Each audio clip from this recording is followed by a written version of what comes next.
death. It is a concept as old as time, a fact of life we are all aware of. At one point or another, everything is just bound to cease existing. It is the universal shared time limit. Everything that's given life is bound to lose it. But while the discussion of the meaning of life is way beyond my pedigree, I do think that there is an idea I'm a bit more comfortable discussing. As we are to die, will video games share that same fate? And furthermore, what does it mean for a video game to die? The idea for this topic came from, believe it or not, Twitter, because it's kind of a well-known joke that whenever the Fall Guys account posts a tweet, there will always be a few mindless incels who will come down and reply with something to the effect of dead game lol. Now obviously, a lot of people purposely make these sorts of replies to garner attention, seeing as Fall Guys obviously does still have a very active player base, but really that sort of got me into thinking about what death even means in such a context, because a lot of digital entertainment is considered to basically be immortal. There will always be a way to watch most movies, listen to most music, read most books, yet video games seem to be a far more fragile entertainment medium, mostly due to how much setup there needs to be done in order to even legitimately play some of them.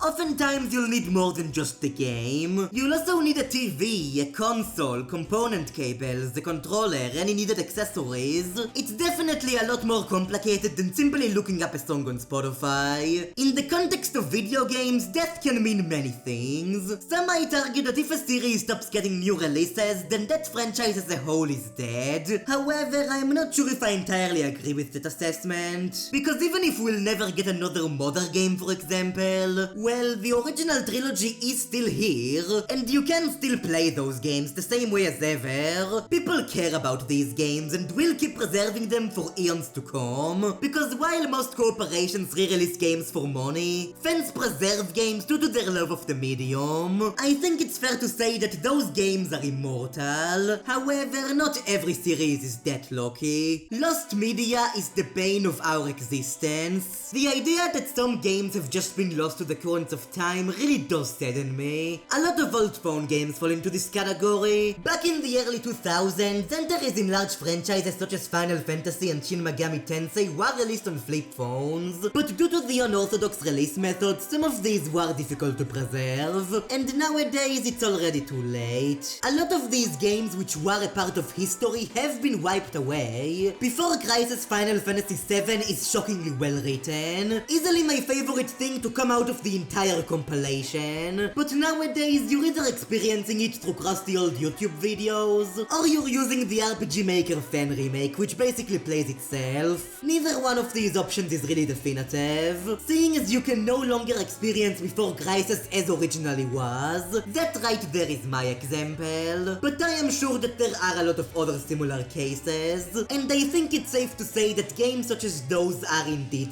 dead. Well, at least right now. For you see, unlike us living beings, video games possess the ability to be resurrected, because sometimes lost media is found. Someone out there may discover that hey, they have these supposedly lost games, and they are the ones capable of resurrecting them. Even if most of the time lost media becomes less interesting when it actually is found, it is still the best possible outcome. And then we have the case of games which are no longer sold, whether due to them only being available on now defunct services, or simply due to them getting delisted by their publishers. At first glance, yeah, you can say that these games are dead. Many games like PT Playable Teaser have been delisted. However, there are still eBay sellers to this day selling PS4s with PT installed, so technically speaking, you can still legally obtain it. And okay, everyone, let's not kid ourselves. Piracy is and will always be a present force, and if there are no legal means of acquiring games from their publishers, then I think that it is entirely fair for you to pirate them, because whether you like it or not, piracy is the lifeblood that keeps games alive, forever easily available via the boundless collective consciousness that is the internet. Gaming as an entertainment medium is still very young, but we need to look into the future. Let's take a game like Super Smash Bros.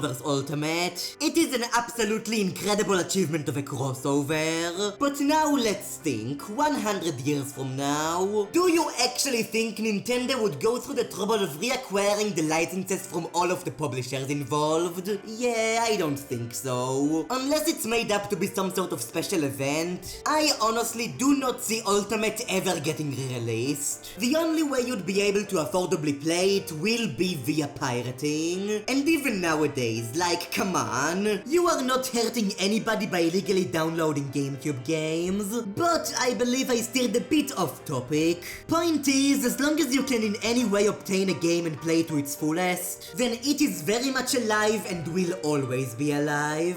This stands true to most games from the first 5 generations of video game hardware, barring any lost media. But then we arrive at a cruel twist of fate, and it once again has to do with the internet. Because while it is what keeps games alive, it at the same time is what could lead to their demise. Around the 6th generation of consoles, we started to see games largely embrace online connectivity, something that basically became mainstream with the 7th generation. Let's take a look at the DS Pokemon games. These are some of my personal favorites of all time, and Diamond and Pearl are notable for introducing online play to Pokemon. You could battle and trade with people all around the globe. It was awesome, was being the key word, because the servers for these games have long been defunct, meaning that parts of those titles have indeed gone down with them. As it is, Pokemon Black and White 2, the most content-filled games in the series, are technically incomplete. Whole chunks of areas and content are just flat out inaccessible now, and that majorly blows. Now, thankfully enough, many fans have stepped up to the task of resurrecting these features. Nowadays, there are unofficial servers you can use to play online. You can once again battle and trade with anyone around the world, and that's awesome. But then we once again run into another problem. That being, is anybody actually playing these games nowadays? Whenever people call games dead, that seems to be a major thing to point at. If you were to go and try to play with random people online, would anybody actually show up? If nobody is using that play with randoms feature, then is that feature itself really even alive anymore? Yeah, you could play with friends, but how exactly are you to find a group of other people willing to play a quote-unquote dead game with you? And even if you do have a large group of mutuals, that would still be a tall order. Look at games like Fortnite or Fall Guys. Those titles require a huge amount of people to even be able to play at all. Let's say that, hyperbole, one day everybody just collectively stops playing these games and moves on to something else. If you wanted to play these one day, then you might not even be able to, because if not enough people are playing, then nobody is playing. And unless you've got some sort of giant online follower base, getting together enough people to relive the glory days and play those games as they once were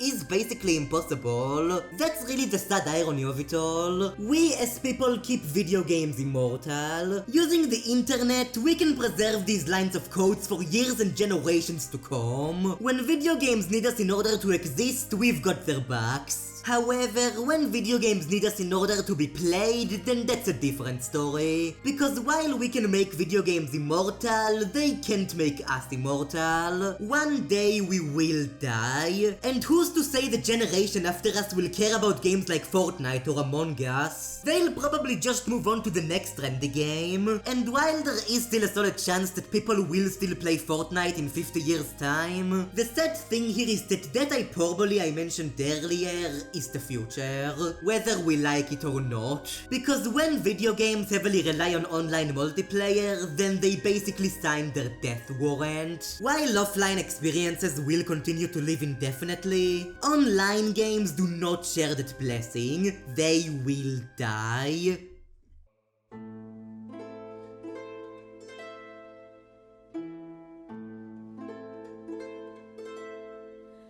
Let me cap this entire discussion off by talking about how all of this affects me, as I believe a lot of what we've talked about has to do with the game I hold near and dear to my heart, that being Final Fantasy XIV Online. If you know me even a little, then you're probably aware that Final Fantasy XIV is my favorite game of all time. That much is no secret. But what's interesting is that despite being predominantly an online game, I'm actually a bit of a casual player, a hardcore casual for sure, but a casual nonetheless. I adore the music and stories, they're some of my favorites of all time. The main scenario is excruciatingly long and can definitely be a bit of a drag at times, but it is still something I think you owe it yourselves to go through. It is such an incredible tale all the way through. When I am not waiting for the next patch, then I am usually just logging in every day, doing daily duties in order to level up my classes. I want to get every job maxed out one of these days. I think it would be something really cool to have and brag about, and the daily process, while repetitive, is something that's very relaxing to me. I can just grab a cup of cold soda, sit back, put a YouTube video in the background and run the MSQ roulette. At that moment, I am in heaven. Another thing I love doing is running difficult content. It may be frustrating, but the human interactivity there helps in making it a fun social exercise. But you see, here's where the issues come in. In order to do these difficult trials, you need 7 other like-minded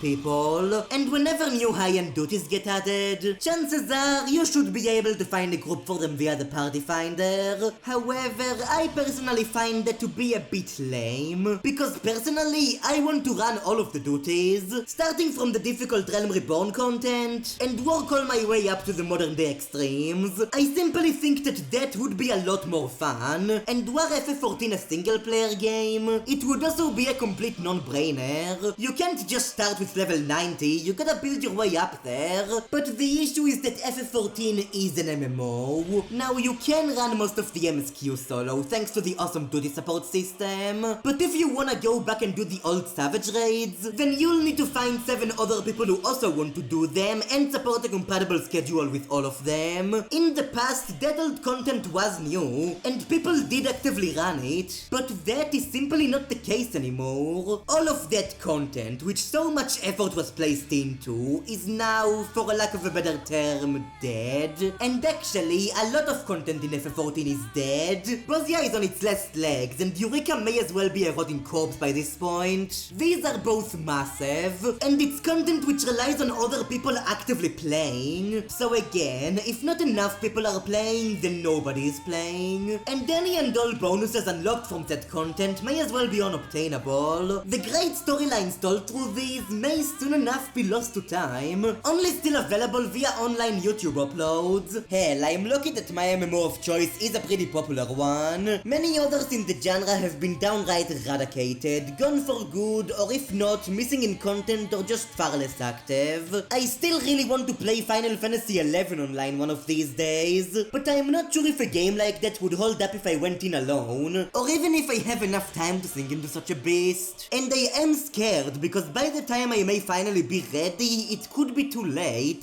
MMO servers do eventually shut down. After enough people have moved on and stopped playing the games, it simply stops becoming profitable for companies to keep them up. Again, there will be fan servers attempting to keep the games alive, which are always incredible. But also again, is there really a point if not many people are even playing? Now the great thing about FF14 is that most of the old content is still in the game, so if you can somehow theoretically get enough people, then yes, you can still experience that supposedly dead content. But then, what about the Unreal trials, which are straight up removed after a while? What about all the rehaul duties and jobs? Once a change is made, that's it. The game is constantly evolving and there is no way to go back. What about all the timed events which came with exclusive rewards? If you missed these, then sorry, you missed them. That history is being wiped in front of our very eyes, and most pressing of them all then, what about Final Fantasy XIV 1.0? I assume that many of you are aware of the story, but the Final Fantasy XIV that's available today isn't actually the original Final Fantasy XIV. That game, also known as the 1.0 version, was infamously poor, to the point where only 2 years after its release, Square Enix shut down the servers and rebooted the game with a brand new 2.0 version titled The Realm Reborn. While it is awesome that Square listened to the fans and turned the game into the amazing experience we know today, at its core, 2.0 is still not the same game. The original 14 had its own storylines, gameplay systems, area designs. It was a completely different experience.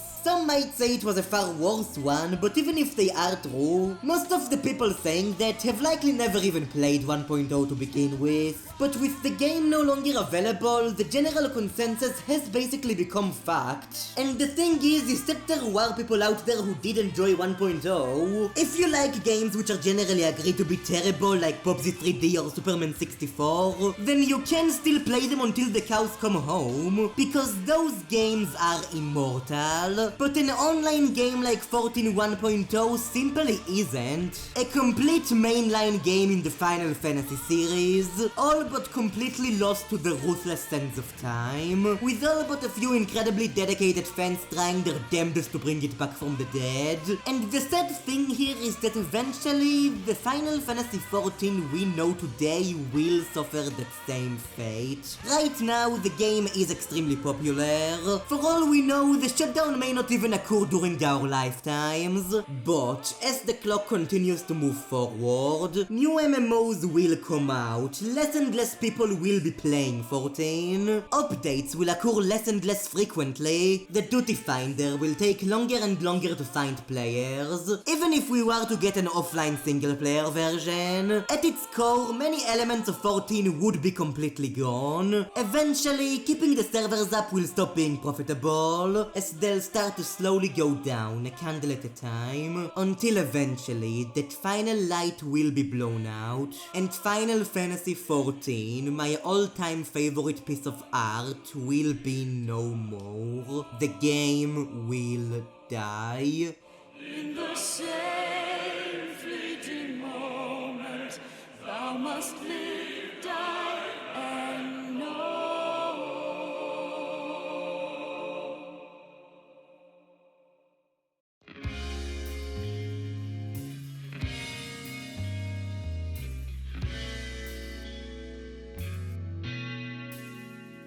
At the end of the day though, while we can't fully save these games, what we can do is try to look at the bright side. The online games we know may one day all be gone, and while it is said that these games we love will not be with us forever, we do also have to acknowledge that while it may come at a price, the pure magic of online multiplayer is still something that's really like nothing else. It's a way of experiencing genuine joy with people all around the world, with barriers such as language, culture and political views being all but completely cut out. In a way, if the community is friendly enough, then it's almost like a glimpse into a utopia really. One which will inevitably crumble, but a utopia nonetheless. There is also definitely a bit of mystique in the limited availability here. It's the one-time experience we've shared with so many all around the globe, and it is one we will continue to talk about for years upon years to come. In a century from now, I am sure that many of these dead games will become fascinating pieces of history. With how much we obsess over lost media, I can't even begin to imagine the mystery that might surround something like 14 1.0. At the very least, it will definitely make for some fun online videos. Some might say that these sorts of games are less so art and more so just fads, to be consumed and thrown away at a heart's notice. However, that sort of notion is just missing the entire point of this medium. In fact, if anything, these video games may have come and gone, but they have shaped generations upon generations, and will continue to endlessly do so. If that right there is not art, then I don't know what is. If you want more direct signs of art, then FF14 is right there. It has some of the greatest storylines ever told via this medium, and it is an entry in the Final Fantasy series, one of the most legendary franchises out there. When going through the series, people will be playing the supposed single-player version, and while a lot of the magic that comes from the MMO format may no longer be there, the skeleton of it all will remain. And who knows, maybe there will even be dedicated groups out there trying to experience these through custom servers. It will almost be like exploring a frozen point in time, one which I am sure will fascinate many future individuals. And actually, now that I think about it, in a way, FF14 being mortal kind of adds to its narrative, for reasons I can't get too into due to spoilers, but a scene from near the end of 6.0 shows me that the developers of this game know that one day it will all end, and yet it is also shown that they are willing to stand up in spite of that, to live life in the present rather than dreading the future. It's a big part of the game's story after all, simple. One that is, at the end of the day, all about life. That we may look to those who walked before to lead those who walk after. Eventually, 14 may be gone, but in its place will be a new Final Fantasy MMO. One which may be able to even top 14, building upon it and learning from its mistakes in order to craft something even greater. And while 14 may be gone, it will certainly not be forgotten. You might call me a bit of an optimist here, but so long as the world is whole, then I am sure that our history will prevail.